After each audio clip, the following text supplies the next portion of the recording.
The struggles of womanhood in Westeros has been a mainstay in House of the Dragon's first season.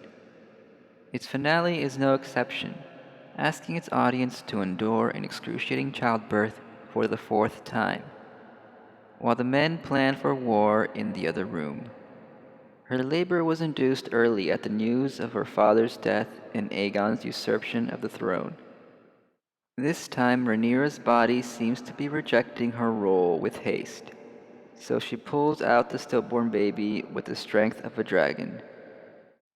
It's curious that the baby comes out with scales and the labor is intercut with quick flashes of a dragon, perhaps Rhaenyra's dragon.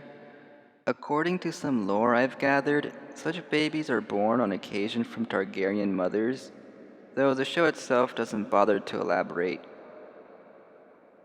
In a media landscape full of sanitized birthing scenes, it's commendable for a series to showcase the unpleasant side of childbirth.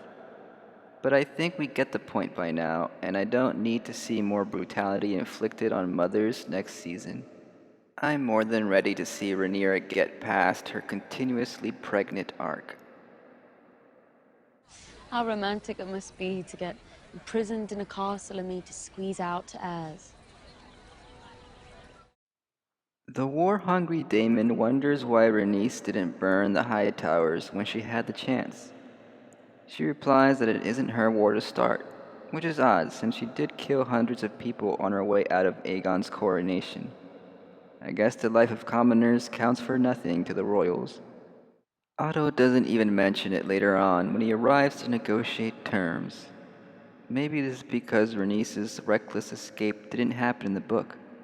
It was tacked on to add spectacle to the penultimate episode. Rhaenys, of course, doesn't bring up her mass killing when she convinces Corlys to side with Rhaenyra. Corlys is somehow easily persuaded, even after learning of his brother's death by Daemon's sword. Heedless ambition has always been a Velaryon weakness. That sounds a little too close to a dog whistle meant to criticize black ambition, though I'm sure the intended reading disregards the optics. The Velaryon brothers are meant to demonstrate the folly of self-serving desires in contrast to Rhaenyra's restraint. Even as queen, Rhaenyra still has toxic men to deal with. Daemon is having trouble siding with her diplomatic tactics, and then breaks when she speaks of the prophecy of ice and fire, which Viserys never bothered to share with him. The chokehold is alarming, but it's not out of character. It's a reminder to all the Daemon fans that he has a tendency for violence. Still, it's a bit concerning that his abuse is so quickly set aside. Let's hope it's adequately addressed next season. Once everyone's on board with Rhaenyra's plan, she agrees to send Jace and Luke on Dragonback to establish her allies. The show really wants to highlight Rhaenyra's moderation at this point, as she makes the boys swear to the Seven.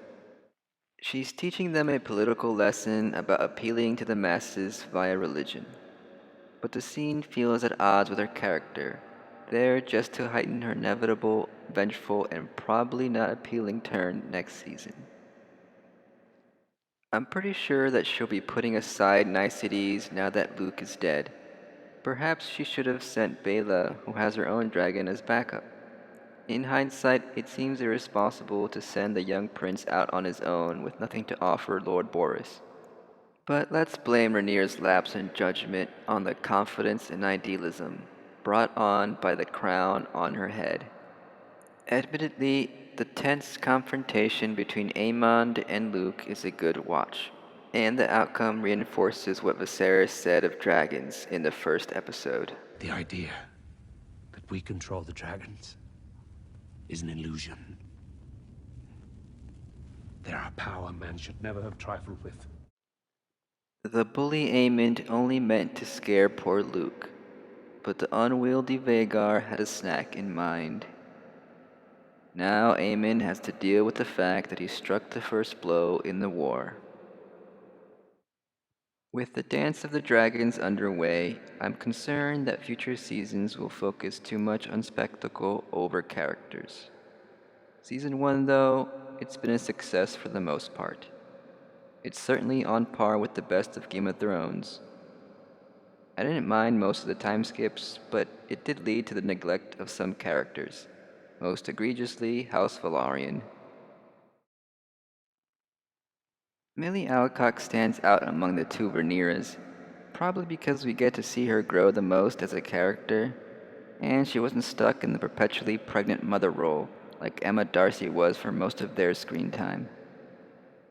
But there's no doubt that Paddy Considine's Viserys is the heart of the season and its most memorable character. As for whose side I'm on in the upcoming war, isn't it obvious? I'm on Team Asaria. There is no power but what the people allow you to take.